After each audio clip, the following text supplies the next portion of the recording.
Good morning. I'm Hey, good. How are well, you're wrestling for the championship, and I'm breaking in a puppy, crate training a dog. So that's the direction our lives are going right now. you? Oh, wow. Well, look, I'm so happy that I can get you for a couple of minutes here, and I think this is really exciting to our viewers. I'm the morning anchor at ABC Action News, and our audience largely female. And I think it is just very special what you've brought to the WWE. And I guess I'll just start here.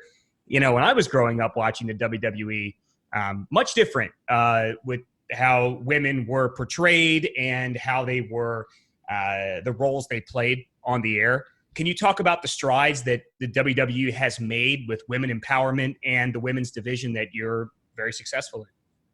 Definitely. I feel like WWE were at a completely different place today than they were before. We've had the women's evolution where it was an all women show a couple of years ago that I actually got to be a part of. And now, I feel like I've just come into WWE at an amazing time where I'm able to walk into the door and walk into these opportunities because of the women who came before me that broke barriers and laid the foundation. And we're still breaking barriers to this day. Even that's why it's so crazy and amazing that I'm going to be a part of WrestleMania on April 10th. I'm going to be in the ring with Sasha Banks, who is the SmackDown Women's Champion. And it's just two alpha females that are in the ring. And it'd be the first time that two African-American women are having a title match at WrestleMania. So because of all the barriers and the foundation that the women came before us were able to break, we are now able to have this opportunity to create history on the grandest stage of them all, just two alpha females. And it's amazing that WWE provides us with this platform to be able to create this history and put this message out in the world and put this representation out in the world. And that's where WWE stands today. And I think that they're an example of that everyone else should be following. A lot of young girls are going to be smiling, and my co-anchor happens to be African American. She has two beautiful daughters. They're two volleyball players, great athletes, just like you were at their age, most likely. That has to mean a lot to you, right? That there are young women of color that are going to be seeing these barriers being broken down, and this incredible title match coming up here on Saturday night. Definitely, that's what gives me purpose. Like, this is what this is about. Of course, I'm going after the SmackDown Women's Championship, but I always say that representation is not a request. Is not a request. It's a requirement. And I think back to the role models that I had when I was a little girl. I looked up to FloJo and Gail Devers and Dominique Dawes. I ran track and I did gymnastics because of women like them. And all of those things led me to where I am now today. And so to think that I can give back and do for other little girls what they did for me, that is why I do what I do. I want to be an inspiration. I just want to touch people in a positive way. Let's talk about your collegiate athletic career as an All-American yourself. How did I'll start with this. How did pro wrestling come about? Because there's no doubt you're a phenomenal athlete, but how did that happen? Because you're a decorated college athlete, and then pro wrestling comes along a little bit later on. Yeah. So for me, my journey into WWE is a little bit unique. I didn't really watch wrestling growing up. My brother watched it a lot, so I would watch it with him occasionally. But I ran track. I was a collegiate athlete at the University of Tennessee. I was an All-American, All-SEC hurdler. And afterwards, I missed that competitive environment, so I found CrossFit.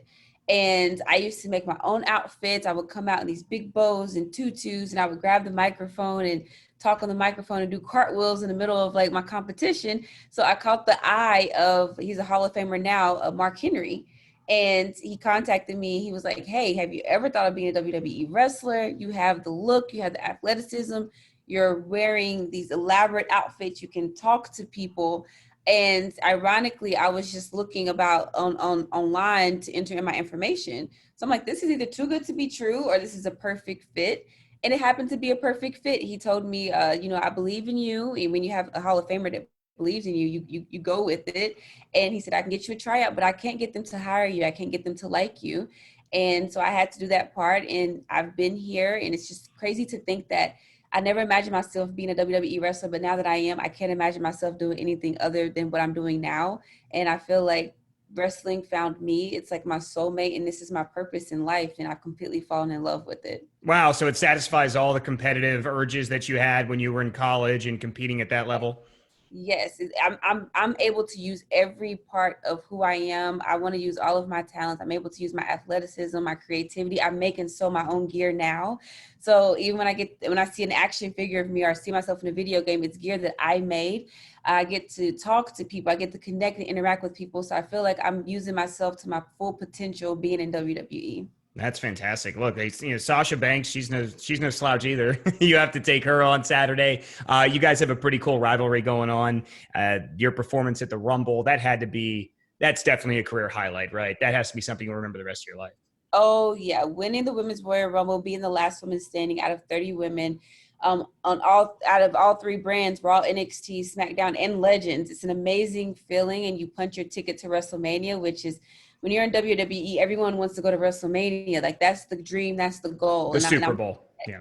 yes, and I'm doing that now with Sasha Banks. Okay, so talk to me and talk to my audience. And why should they care about Bianca Belair versus Sasha Banks on Saturday night? Well, first of all, I am Bianca Belair. I call myself the EST of WWE. I'm the strongest, I'm the fastest, I'm the roughest, I'm the toughest, I'm the quickest, I'm the greatest, I'm the best, the BEST. And Sasha Banks, she's the boss, she's the standard, she's the blueprint. She is all of those things, and she calls herself the best. So it's going to be two alpha women getting in there, going after the same goal. She's trying to hold on to the SmackDown Women's Championship. I'm trying to take it away. I'm the new kid on the block, proving myself. And it's going to be two women going for the same goal. And we're really going to find out who is the BEST at WrestleMania. It's going to be a historic night. The first time two African American females are in a ring having a title match. And it's going to be a magical night. We're going to have our fans there, and so just tune in. It's going to be a magical night. Wow, there's my soundbite. What else do I have to do here? That's awesome. I did want to talk to you a little bit about your husband and being married to somebody you work with and what that's been like for you. Yes, my husband is Montez Ford. He's one half of the tag team, the Street Profits. And I would say I'm blessed. I'm blessed to be able to do what I love alongside the person that I love. And I'm able to share these moments with him. When I won the Women's Royal Rumble, he was the first person behind the curtain that I got to share the moment with him. We prayed about the moment afterwards. Oh, that's great. And it's just amazing. So I'm excited to celebrate WrestleMania with him as well. All right, great. Hey, look, I'm looking forward to watching. I'll tell you something, and I don't say this lightly. I grew up watching. We did the backyard wrestling thing with my friends and everything. I was the champion for a little while. They wouldn't let me win most of the time, But I was just recently getting back into WWE because it was going to be in Tampa last year. Obviously, I was blown away by the women's matches. I mean, it really is a whole new level. So I'm talking to Damian Priest yesterday, and I just asked him at the end of the interview, I was like, what match are you looking forward to besides yours the most? Without hesitation, he said yours. Does that surprise you? I'm not going to say it surprises me because I have so much faith in the women's division as well. We always show up and we have so much talent.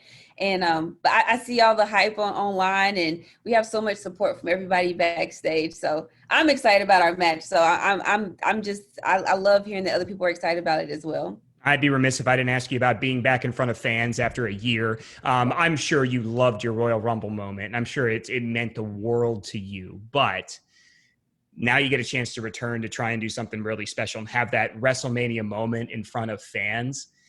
I mean, talk to me as a bystander. How do you prepare yourself for that? I mean, after all this time, you haven't had a real person out there, a real crowd. I mean, what's the adjustment like for you? How are you preparing mentally? I'm sure nerves would happen if there's people out there or not.